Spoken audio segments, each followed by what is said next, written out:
Halo teman-teman, kami dari kelompok 6 akan mempresentasikan tentang implikasi rekonstruksi.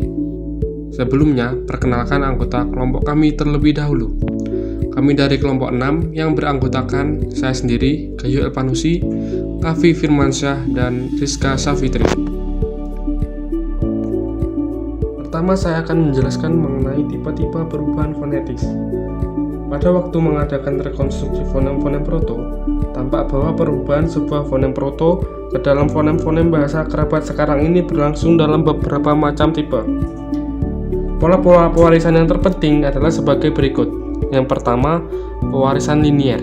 Apa itu pewarisan linier? Pewarisan linier adalah pewarisan sebuah fonem proto ke dalam bahasa sekarang dengan tetap mempertahankan ciri-ciri fonetis fonem protonya. Misalnya, fonem proto P menurunkan fonem P dalam bahasa A. Contohnya, fonem-fonem Austronesia purba dalam kata ikan diturunkan secara linier dalam kata ikan pada bahasa Melayu sekarang. Fonem-fonem proto dalam kata rakit Austronesia purba diturunkan secara linier dalam kata Melayu rakit. Jadi dapat kita lihat bahwa sebuah fonem proto pada bahasa sekarang tetap mempertahankan ciri-ciri fonetis fonem protonya. Yang kedua, pewarisan dengan perubahan. Pewarisan dengan perubahan terjadi bila suatu fonem proto mengalami perubahan dalam bahasa sekarang. Misalnya, fonem proto Austronesia purba I dalam kata ikur atau artinya ekor berubah menjadi fonem I dalam kata ekor bahasa Melayu. Contoh kedua, pada fonem L Austronesia purba dalam kata lamuk menjadi N dalam kata namuk bahasa Melayu sekarang. Yang ketiga yaitu pewarisan dengan penghilangan. Pewarisan dengan penghilangan adalah suatu tipe perubahan fonem di mana fonem proto menghilangkan dalam bahasa sekarang. Contohnya dalam bahasa Austronesia purba ada kata hubi atau ubi dalam bahasa Melayu menjadi kata ubi.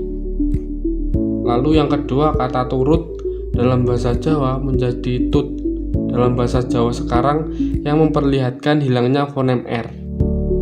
Yang ketiga, kata tasik dalam bahasa Lamalera menjadi tai dalam bahasa Lamalera sekarang yang memperlihatkan menghilangkan fonem S dan fonem K.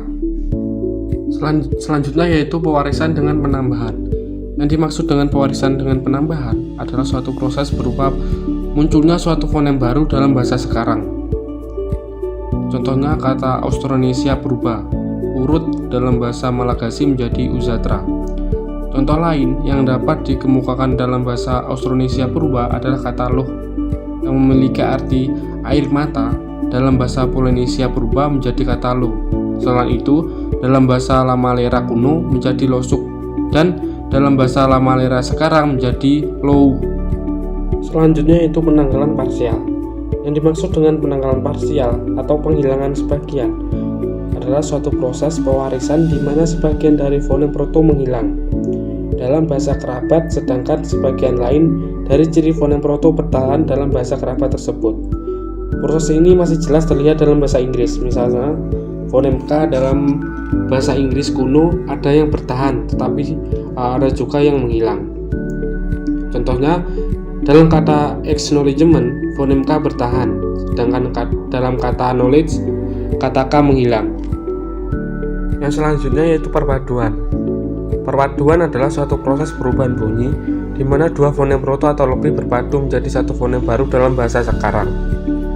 Contohnya kata darum dalam bahasa Austronesia purba menjadi dom dalam bahasa Jawa, dan kata Austronesia purba dahat atau jahat menjadi dat dalam bahasa Lamalera yang berarti jahat atau gigir. Dan yang terakhir yaitu pembelahan atau split. Pembelahan atau split adalah suatu proses perubahan fonem di mana suatu fonem proto membelah diri menjadi dua fonem baru atau lebih, atau suatu fonem proto memantulkan sejumlah fonem yang berlainan dalam bahasa kerabat atau dalam bahasa yang lebih mudah. Contohnya dalam bahasa Latin fonem K menurunkan tiga fonem yang berbeda dalam bahasa Prancis, yaitu fonem K, S, dan S. Misalnya dalam fonem K dalam kata-kata kor atau memiliki kata arti hati, chlorus, terang, dan guado. atau bila mana. Selanjutnya akan dijelaskan oleh rekan saya. Macam-macam perubahan bunyi. Asimilasi. Asimilasi merupakan suatu proses perubahan bunyi di mana dua fonem yang berbeda dalam bahasa Proto mengalami perubahan dalam bahasa sekarang menjadi fonem yang sama. Melihat sifat penyamaan yang terjadi, maka asimilasi dapat dibedakan pula atas asimilasi total dan asimilasi parsial. Asimilasi total terjadi bila kedua bunyi disamakan secara identik seperti diperhatikan oleh contoh-contoh yang telah disebutkan seperti sono, kolis, roto. Di samping itu, kata-kata berikut juga memperlihatkan proses asimilasi total. Adnexture-led, mengikat, menghasilkan annex, dan attempler yang menjadi mencoba. Menurunkan kata attempt. Dalam bahasa Inggris, asimilasi bisa juga bersifat langsung maupun tak langsung. Asimilasi langsung terjadi antara dua fonem yang berdekatan seperti contoh-contoh yang dikemukakan di atas. Sebaliknya, asimilasi tak langsung terjadi bila fonem yang disimilasikan dan fonem yang mengasimilasikan itu letaknya berjauhan. Kemudian, melihat arah penyesuaian fonem-fonem itu, maka asimilasi alat dibedakan atas palatalisasi, labialisasi, dan faringealisasi. Palatalisasi suatu proses perubahan yang terjadi atas konsonan K yang berubah menjadi konsonan palatal karena pengaruh vokal depan, atau sebuah fonem dental menjadi fonem palatal karena sebuah vokal belakang. Kemudian, labialisasi suatu proses yang terjadi pada vokal bibir menentukan ciri-ciri fonem yang mengalami perubahan itu. Sebuah vokal A yang terletak di depan vokal U akan menjadi O. Misalnya, kata landu dalam bahasa pra-Nordis kuno berubah menjadi lond dalam bahasa pra-Nordis. Kemudian, faringealisasi yaitu semacam asimilasi yang dalam tata bahasa tersebut dinamakan emfasis. Bentuk-bentuk yang diturunkan dari akar dengan emfasis akan mengalami proses faringealisasi dalam konsonan maupun vokalnya.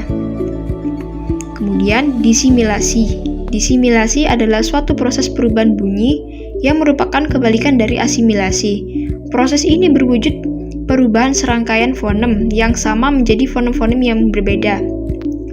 Bila asimilasi terjadi karena usaha penyederhanaan, maka sebaliknya, disimilasi terjadi karena rasa kelegaan. Disimilasi juga merupakan suatu kecenderungan untuk menyederhanakan bentuk-bentuk yang ada sehingga efeknya terjadi bunyi-bunyi yang tidak sama. Contohnya, Melayu, sisik, susu, ngaju, tisik, tuso, Tagalog, sisit, susok. Kemudian, perubahan berdasarkan tempat. Perubahan berdasarkan tempat. Perubahan bunyi yang bersifat asimilatif dan disimilatif dilihat dari sudut perubahan kualitas bunyi. Di samping kualitas bunyi, ada juga perubahan lain yang semata-mata dilihat dari tempat terjadinya perubahan bunyi pada sebuah bentuk. Metatesis merupakan suatu proses perubahan bunyi yang berwujud pertukaran tempat dua fonem. Proses metatesis ini juga masih bekerja terus dalam bahasa yang sama sehingga dihasilkan bentuk ganda untuk satu pengertian yang sama atau mirip. Contohnya, rontal, lontal, peluk menjadi pakul, beting menjadi tebing, apus menjadi usap, dan menjadi sapu. Kemudian, apokop merupakan perubahan bunyi berupa menghilangnya sebuah fonem pada akhir kata. Dalam bahasa Inggris kuno, bentuk orang pertama tunggal pada kata kera berakhir pada e. Misalnya helpy, yang berarti menolong. Kemudian, protesis adalah suatu proses perubahan kata berupa penambahan sebuah fonem pada awal kata. Dalam bahasa Melayu dan Indonesia, kata-kata lang, emas, empat merupakan hasil protesis atas kata lang, mas, dan pat. Kemudian, epetensis atau mesogok adalah proses perubahan kata berupa penambahan sebuah fonem di tengah kata. Memperoleh proses epitesis berupa nasal homorgan dalam bahasa Melayu, seperti kapak, kampak, kapung, kampung, padam, pandan, tipang, timpang. Kemudian perubahan-perubahan lain. Bila suatu proses marker terjadi atas dua vokal proto dan mengubah kedua vokal itu menjadi sebuah vokal tunggal, maka perubahan itu disebut monoftongisasi. Sebaliknya, bila satu fonem proto berubah sehingga menghasilkan dua vokal, maka proses itu disebut ftongisasi. Proses monoftongisasi seperti dapat dilihat dalam contoh-contoh berikut. Hatai atau ate, hati.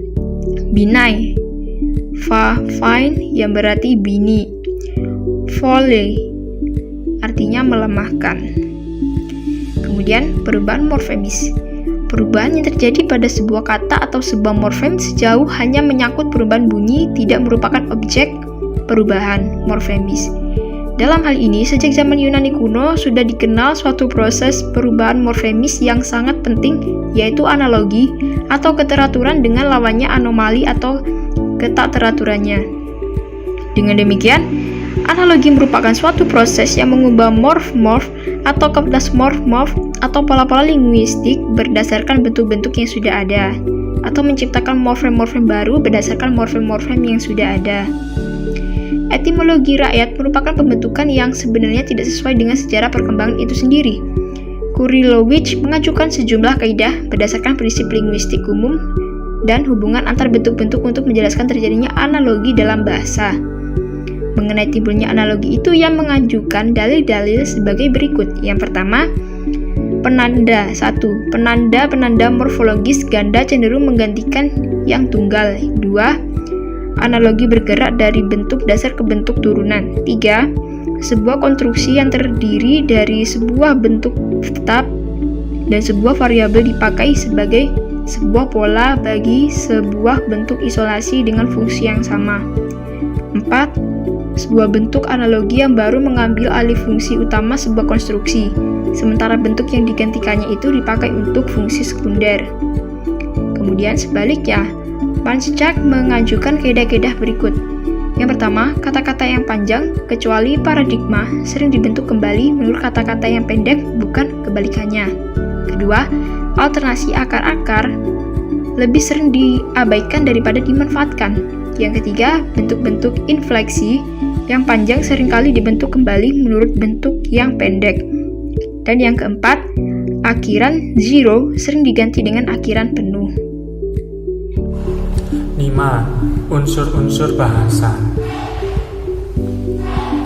Bahasa proto dan bahasa kerabat berhubungan secara metodologis, bermanfaat untuk menetapkan unsur-unsur bahasa.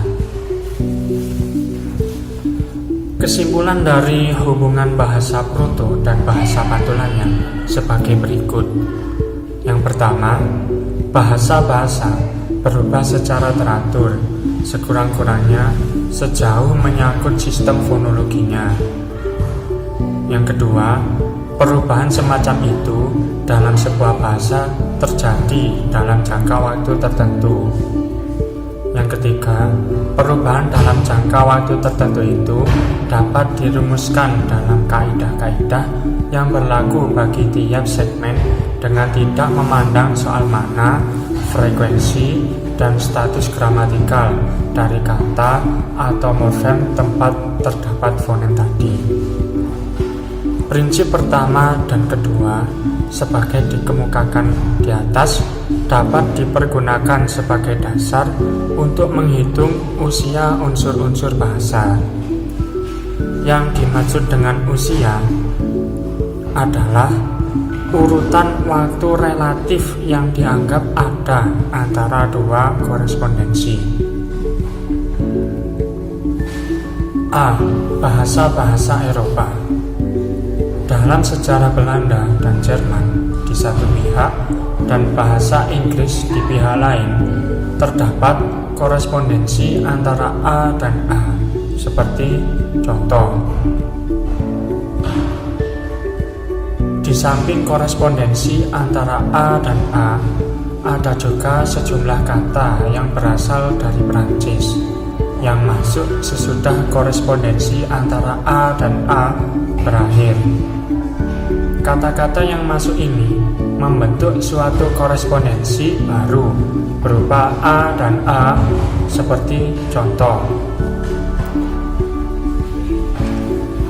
Urutan berlakunya korespondensi antara bahasa Inggris dan bahasa Belanda Jerman adalah mula-mula A dan A, kemudian A dan A, dan yang terakhir A dan A. B. Bahasa-bahasa Austronesia Barat. Pada pembicaraan kookurensi, masalah menghilangnya fonem R secara bertahap dalam vokal bahasa Jawa, Bali, dan Lamelera. Ada bentuk-bentuk yang menunjukkan bahwa fonem R mula-mula diganti dengan H, kemudian fonem H menghilang, tetapi kedua vokal masih dipertahankan dan akhirnya menjadi vokal pendek karena mengalami sandi dalam. Contoh, secara kuantitatif dan kualitatif, perbedaan antara U dan U serta A dan A dalam bahasa Jawa kuno memang ada. Kemudian perbedaan secara kualitatif tidak ada lagi pada bahasa Jawa sekarang. 6. Status bentuk rekonstruksi. Bahasa Proto dianggap sebagai bahasa induk yang khusus. Bentuk-bentuk rekonstruksi adalah sebuah bentuk dokumentasi dari zaman sejarah, seperti buku Franz Bopp yang berjudul sebagai berikut. Rekonstruksi dari kata ada seperti bentuk di atas memperlihatkan bahwa untuk bentuk tunggal rekonstruksi katanya adalah IS, sedangkan untuk jamaknya adalah S. Dalam hal ini, sebuah alomorf akar untuk bentuk tunggal presens lebih banyak mengandung vokal, sedangkan alomorf akar untuk bentuk jamak presens dan perfect kurang vokalnya berdasarkan prinsip upload. Sekian dari kami kelompok 6. Terima kasih.